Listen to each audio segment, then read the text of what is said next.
Bonjour à tous, Thomas de Breaking Bad. Aujourd'hui, on va faire la revue du Faris RDTA RDA de chez Wotofo. Vous recevrez cet atomiseur dans un emballage comme celui-ci en carton rigide. Sur la devanture, vous avez le nom du fabricant Wotofo, le modèle le Faris avec ici l'icône le symbolisant et ici l'aperçu de l'atomiseur. Sur le côté ici, vous avez le scratch code d'authenticité du produit, le site internet. Là, on a la couleur qui est en gold, les informations donc sur le contenu du packaging. Là, tout simplement les réseaux sociaux de la marque. Et voilà ce que donne le pack en entier. On va donc maintenant ouvrir le packaging. Sur le côté gauche, on a le Faris RDTA RDA. On y reviendra par la suite. Sur le côté droit, un deuxième drip tip en noir et un deuxième Pyrex qui va être en plastique transparent légèrement fumé. Ensuite, un premier sachet contenant 3 coils préfaits avec des Framet Staple Clapton en NI 80 avec des diamètres intérieurs de 3 mm et une résistance de 0,33 ohms. Un deuxième sachet avec un kit de visserie, un kit de joints, des réducteurs de chambre avec un pin 510 standard et une base pour le transformer en RDA avec une tige pour avoir le diamètre intérieur de vos futurs coils. Un autre pack avec donc deux cotons type lacet. Du coton donc japonais. Et pour finir, on a donc un tournevis cruciforme avec une clé Allen ainsi que le manuel d'utilisation pour savoir comment monter son atomiseur. Au niveau de ses caractéristiques techniques, il va mesurer 39,5 mm de haut sur un diamètre de 24 pour un poids total de 46 grammes. Il sera fait en acier inoxydable avec un réservoir en Pyrex de 3 ml de contenance. En dessous, on aura un pin 510 fixe plaqué or qui va être ici en bottom feeder. On aura un type de montage à l'intérieur soit en simple ou soit en dual coil. Un remplissage qui s'effectuera par le côté. Un double airflow réglable situé sur le haut en format œil de cyclope avec 3 trous à l'intérieur de chacun d'entre eux. Et on aura au-dessus un drip tip 810. Passons maintenant sur le design. Sur la partie supérieure sera situé un drip tip 810 avec un style feuille d'or à l'intérieur où on aura un peu de transparence entre chacune de ces pseudo feuilles d'or. Il sera donc muni d'aucun joint d'étanchéité. Il sera directement ici à l'intérieur du top cap pour pouvoir le maintenir à l'intérieur. Concernant l'ouverture, on est sur une ouverture normale pour du 810. Donc ça c'est le premier qui est donc fourni dans le packaging. Et vous en avez un deuxième ici en delrin noir avec une ouverture qui est assez similaire. Et voilà ce que donne le tout s'il vient mettre le noir dessus. Juste en dessous se situera le top cap. Un top cap qui va permettre de régler le débit d'air. Donc vous avez juste à tourner la partie supérieure pour ici venir ouvrir ou fermer. Sachant que plus vous ouvrez, plus c'est facile à tirer dessus, plus ça fait de vapeur et plus la vapeur sera froide. Et vice versa si vous venez le refermer. On est donc sur un double airflow réglable qui va être symétrique. Donc on n'aura pas la possibilité d'ouvrir uniquement un côté, c'est les deux en même temps. Bien évidemment, vous pouvez régler ici l'arrivée d'air sur quelque chose d'assez petit. Ou alors totalement un premier rond, un deuxième rond ou un troisième rond. Ou alors vous choisissez entre chacune des possibilités. Sur le corps de l'atomiseur sera estampillé ici le logo de ce fameux Faris. Donc c'est une gravure qui sera en profondeur avec le casque un peu de légionnaire. Et on aura donc ici des structurations de design qui sont assez sympathiques. Sur la partie basse se situera le réservoir en Pyrex, donc de 3 ml de contenance, qui sera bordé par un joint d'étanchéité de chaque côté.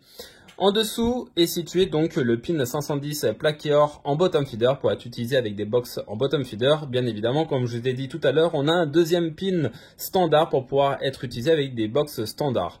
Là, vous avez donc de gravé dessus Faris avec toujours le logo, comme quoi ça a été designé par Wotofo. Cet atomiseur se décompose en plusieurs parties. Vous avez donc le top cap qui vient à s'enlever. Voilà comment il est constitué sur la partie supérieure, donc très légèrement domé. Et il reste assez fin. On a un petit joint d'étanchéité ici pour ici permettre de le fixer au-dessus, tout simplement.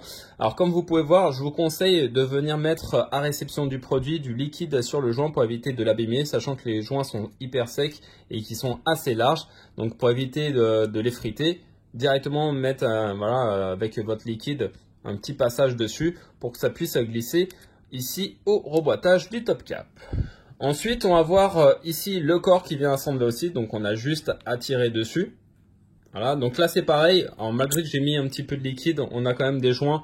Donc là, on en a deux qui viennent à tenir vraiment très très bien. Et là aussi, je vous conseille de venir mettre un petit peu de liquide dessus pour fluidifier aussi l'enlèvement du corps de l'atomiseur. Donc là, on peut voir ici les deux airflows avec un petit cran de chaque côté, un ici et un de l'autre côté pour avoir un arrêt de gauche à droite. Et voilà, maintenant on passe sur le plateau reconstructible. Et voilà à quoi ressemble le plateau reconstructible. Donc sur la partie droite, on a le pôle positif, sur le côté gauche, le pôle négatif. Donc le pôle positif, il est ici délimité par l'isolant. Donc là, on peut l'utiliser en simple ou en dual coil. Donc si vous mettez en simple coil, il va falloir utiliser ici ce trou-là et celui qui est en diagonale. Et si vous l'utilisez en dual coil, celui-ci est là. Et pour le deuxième, celui-là est de l'autre côté.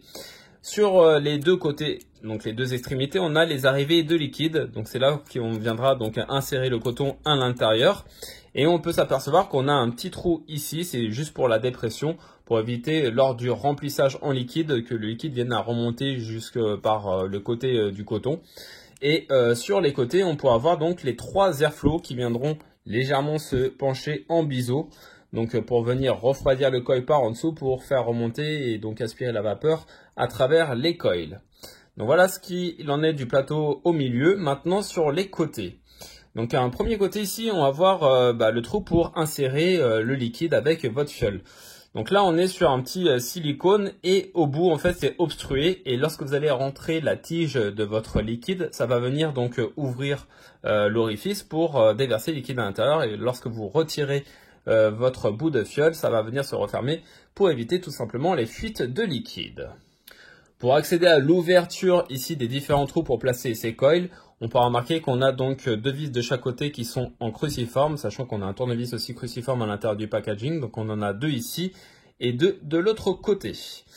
Donc là, on va voir maintenant comment démonter la partie inférieure. Donc là, vous avez juste à venir dévisser l'ensemble. Donc c'est assez simple pour dévisser cette partie-ci. Et il se sépare donc en deux parties. On va continuer à voir la partie haute. Donc en dessous de la partie haute, on pourra toujours voir donc les deux trous ici d'arrivée de liquide.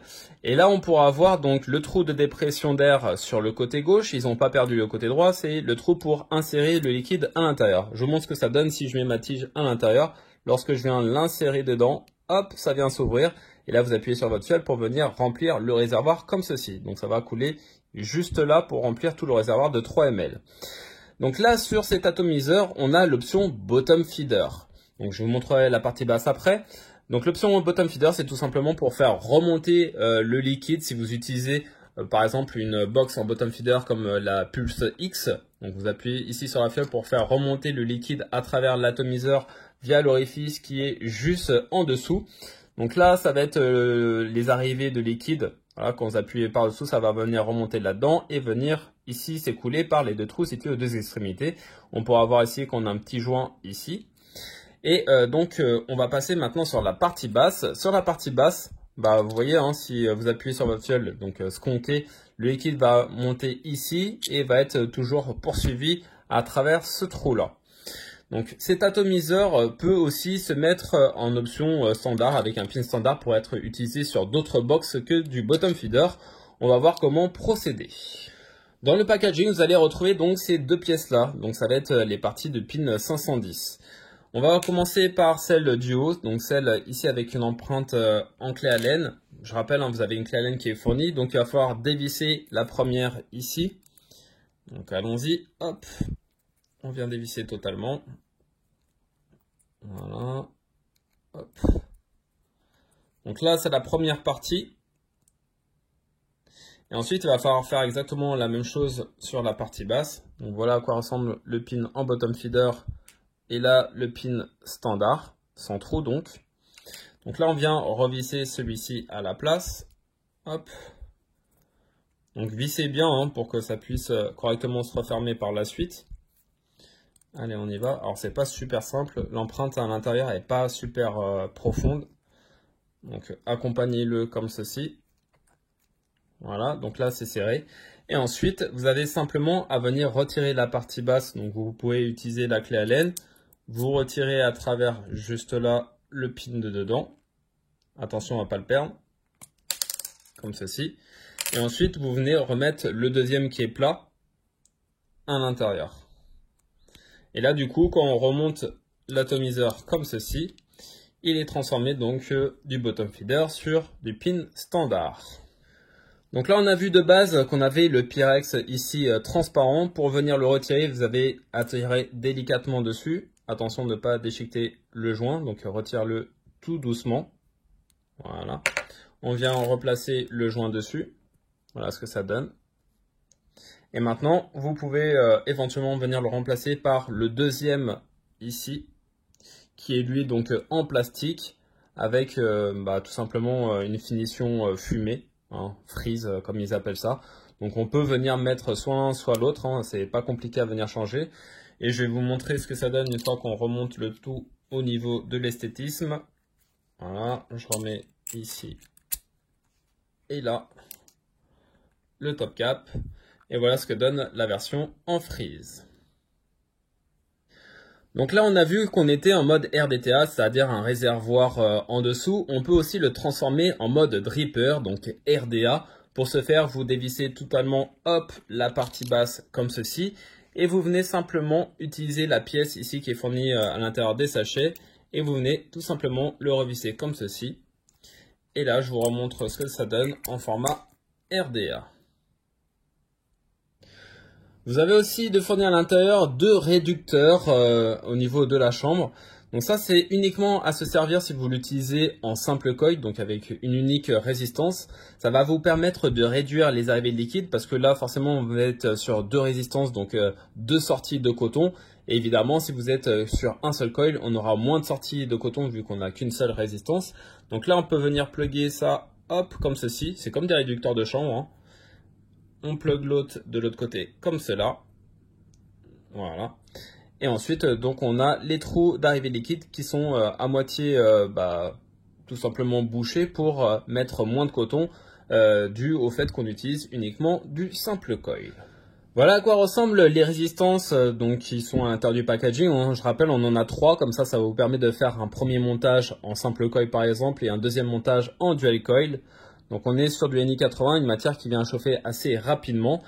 On va venir voir maintenant comment les insérer à l'intérieur de ce plateau. Moi je vais faire un montage en dual coil. Dans un premier temps, il va falloir venir dévisser ici les 4 vis, hein, vu que j'utilise en dual coil, pour laisser place au trou pour insérer les pattes à l'intérieur.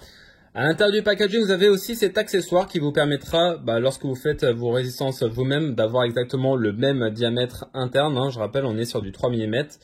Voilà ce que ça donne.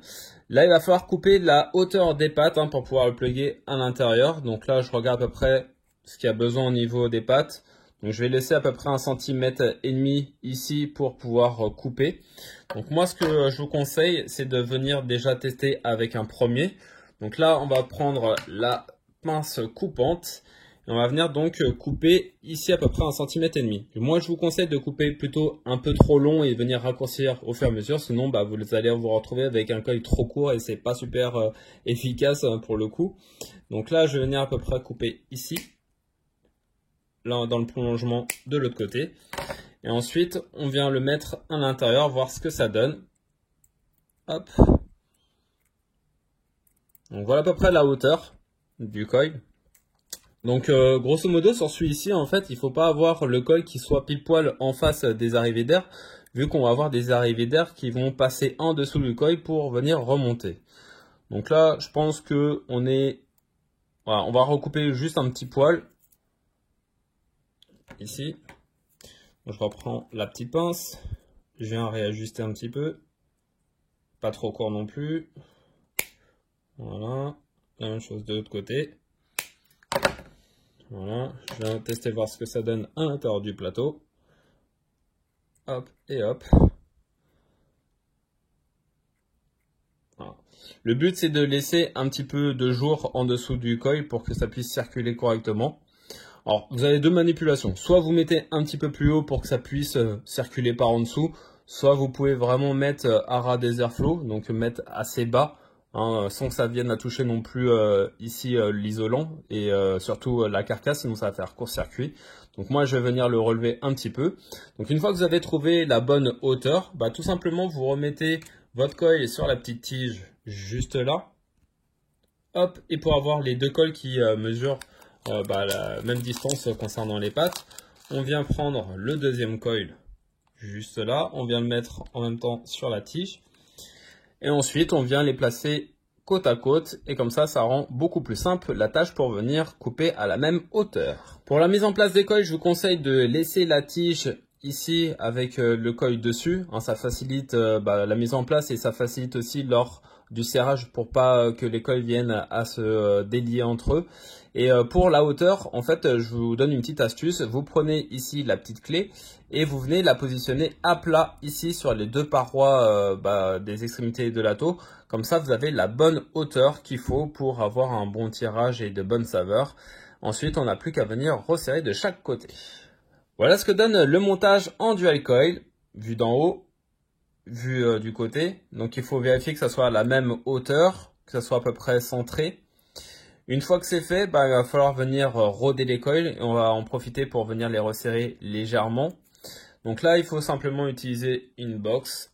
On va venir le monter dessus, comme ceci. On va vérifier la valeur de la résistance détectée. Hop. Donc là, il me détecte une résistance de 0,15, c'est normal, vu qu'on utilise des résistances en 0,33 et qu'on utilise deux résistances, ça divise la valeur par deux. Si on n'utilisait qu'une seule résistance, ça vous donnerait 0,3 ohms, en tout cas celles qui sont fournies à l'intérieur du packaging. Là, on va se mettre à 55 watts et on va venir à chauffer progressivement par des appuis ici. Voilà. Alors même s'il ne chauffe pas exactement pareil au début, c'est pas grave. Comme je vous ai dit, il faut venir resserrer les spires après. Donc pour les resserrer, je vous conseille de vous munir d'une pince céramique comme celle-ci et de venir donc resserrer tout simplement les espacements pour avoir une chauffe qui est similaire des deux côtés. Donc la première chose, c'est de venir donc ici, hop, remettre les spires correctement et ensuite venir brosser les coils avec toujours votre pince céramique pour enlever les petits éclairs. Hop. On va resserrer encore un tout petit peu. Voilà, on enlève les éclairs. Et du coup, là, on est sur une chauffe homogène. Une fois que les deux coils sont bien synchronisés, on va venir donc mettre le coton à l'intérieur. Donc là, on est sur un type de coton lacet pour tout simplement vous simplifier la vie en mettant l'embout à l'intérieur, c'est calculé pour. Alors moi je trouve qu'à chaque fois il y a un peu trop de coton au niveau de la largeur, du coup ça rentre un peu difficilement à l'intérieur du coil, donc on peut venir désépaissir par la suite. Donc là on peut prendre une pince céramique, hop, pour venir tirer, c'est plus pratique. Et ensuite là on vient désépaissir comme ceci, vous enlevez en fait le surplus d'épaisseur. Là il y en a vraiment trop de base, donc on va revenir en retirer un petit peu. On va même le retirer, ça sera peut-être un peu plus pratique. Donc là, on retire une fine couche, hop, en haut et en bas. Ne retirez pas d'un seul côté, sinon ça ne sera pas super uniforme. Voilà. Alors, je sais pas pourquoi ils mettent autant de coton à chaque fois. Surtout leur montage d'atomiseur, il y en a trop et du coup, ça passe pas forcément super bien, en tout cas sur un axe de 3. Donc là, on le remet, hop, à l'intérieur. On vient le saisir de l'autre côté. Hop. Et là, normalement, ça devrait bien passer correctement, comme ceci. Donc après, l'embout ici, vous pouvez tout simplement venir le virer. Moi, je vous conseille aussi de venir couper en fait toute cette partie qui a été aplatie. Donc vous prenez votre paire de ciseaux, hop, et vous venez découper tout ça. Et ensuite, on fait le deuxième passage de l'autre côté. Donc voilà ce que ça donne une fois que les deux cotons sont passés à l'intérieur. Pour venir mettre le coton ici dans les trous, je vous conseille, pour que ça soit un peu plus pratique, surtout si vous n'avez pas l'habitude, de venir enlever la partie basse. Comme ça, on aura un accès directement en dessous si vous avez du mal à venir placer à l'intérieur. Au moins, ça vous donne la visibilité. Et ensuite, on va prendre ici l'extrémité de la paire de ciseaux, par exemple, et on va venir surélever les cotons en hauteur pour après les faire repasser ici vers le bas. Donc, on peut déjà commencer sur la partie gauche. Voilà. Alors, on n'a pas forcément le besoin de faire ressortir le coton jusqu'en bas. Il y a deux écoles. Soit vous voulez garder de la contenance et du coup, vous coupez ici juste à la sortie là. Ou soit vous voulez puiser jusqu'au fond du réservoir et vous pouvez laisser le coton qui vient à descendre tout en bas. Mais là, il va falloir utiliser un autre coton que celui qui est d'origine parce qu'il n'est pas forcément assez long pour faire tout cela. Donc là, on vient bien mettre le coton à l'intérieur, on vérifie qu'il dépasse correctement, juste pour obstruer l'arrivée de liquide. Et on fait donc la même chose de l'autre côté, on vient surélever, hop, le deuxième et le faire descendre dans ce même trou. Hop, tranquillement.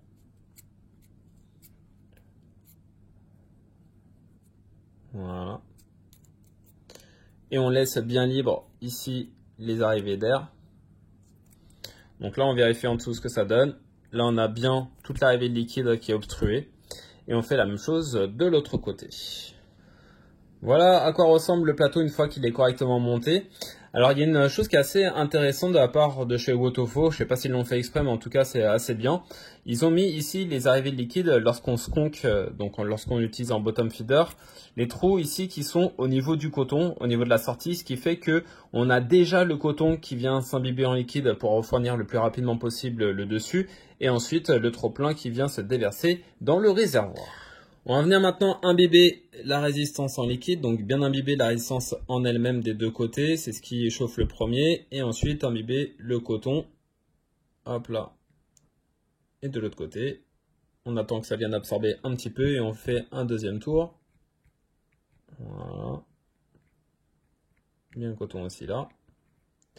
Une fois que c'est fait, on va venir chauffer un petit peu, donc là on a une résistance de 0,17 ohms. Voilà, on vient remettre du liquide sur le coton et sur les coils. Donc ça, c'est tout simplement pour préparer le coton, pour éviter d'avoir des goûts parasites. Et pareil au niveau des coils. Donc on fait ça généralement 2-3 fois, ça suffit hein, uniquement la première fois qu'on fait son nouveau montage. Et on en remet encore une petite fois. Voilà, là je considère que du coup mes cotons et mon coil sont bien. Donc on vient imbiber le tout histoire que ça soit imbibé pour le premier usage. Et ensuite on vient ici mettre la fiole juste dans le trou et on appuie sur la fiole pour déverser le liquide à l'intérieur. Alors suivant les fioles, c'est plus ou moins facile de venir ici effectuer le plein.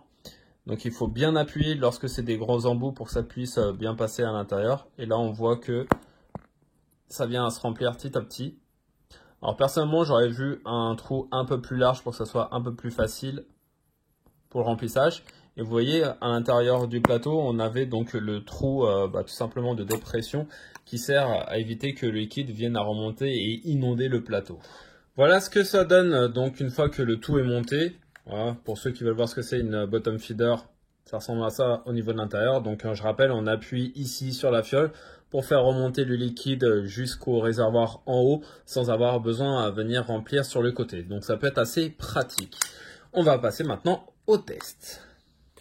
Et voilà ce que donne le Faris sur la box Pulse X90W de chez Vandivape. Donc là j'ai une résistance détectée à 0,17 ohms et je me suis mis donc à 60 watts. Je me suis mis donc ici en pleine ouverture avec un liquide en 50-50 PGVG. Et donc mon petit montage en dual coil. Voyons voir maintenant ce que ça donne au niveau du tirage et au niveau des saveurs.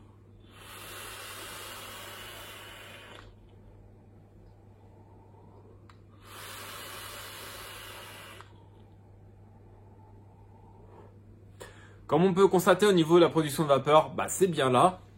Maintenant au niveau du tirage, ça reste vraiment bien aérien. C'est pas super méga trop aérien, mais on sent que c'est facile à tirer dessus et que ça vient bien. Maintenant si je viens réduire ici par 2 trous.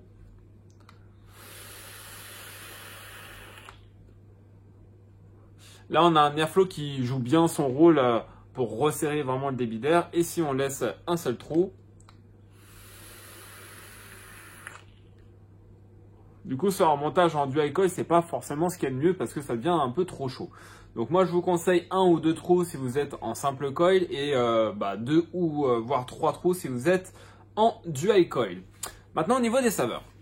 J'ai trouvé que les saveurs se défendaient plutôt correctement.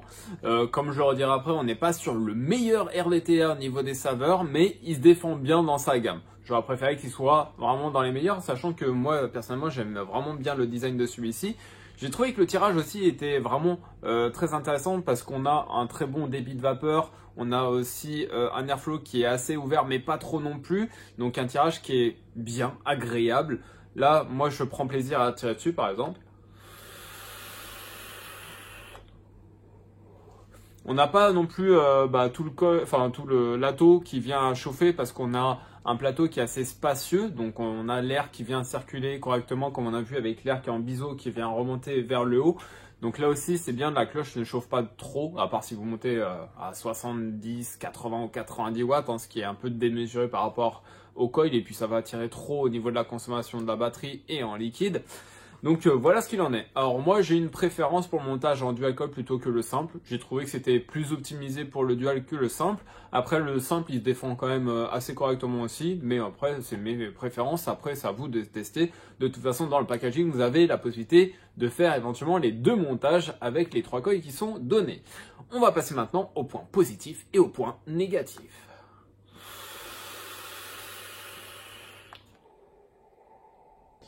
On va passer maintenant au point positif. Le premier, c'est sa polyvalence. On peut le transformer donc de RDTA ici avec un petit réservoir en RDA, donc en format dripper, qui prendra donc moins de hauteur, donc plus compact, avec toujours la possibilité notamment de l'utiliser en bottom feeder. Le deuxième point positif, malgré que ça soit un atomiseur qui peut notamment se monter en dual coil ici, il est vraiment très simple à monter comme on a vu tout à l'heure. Au niveau du dosage de coton, là aussi, il n'y a rien de compliqué. En plus, vous avez un coton qui est assez chargé de base, donc vous pouvez réduire pour avoir quelque chose d'assez parfait. Que ça soit en simple ou en dual coil, ça reste très très simple d'utilisation. Le troisième point positif pour moi, ça va être le design. J'ai trouvé qu'il était assez joli, du drip tip jusqu'en dessous.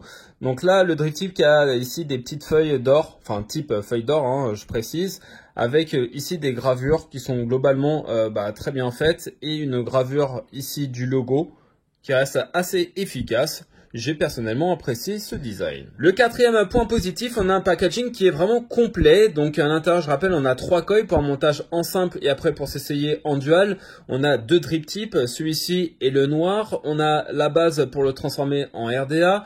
On a le coton pour pouvoir l'utiliser dès la réception. On a aussi la possibilité d'avoir le pin 510 standard ou le bottom feeder. On a un packaging qui est vraiment prêt à l'emploi. Le cinquième point positif, ils ont eu l'idée, au lieu de faire des réducteurs de chambre, d'utiliser ces mêmes réducteurs pour réduire les arrivées de liquide pour l'utilisation en simple coil. C'est plutôt pas mal. Généralement sur des atomiseurs qui sont comme celui-ci, en simple ou en dual, on a le même espacement, donc il faut essayer de combler en coton. Là, ils ont bien réfléchi la chose et du coup, c'est efficace.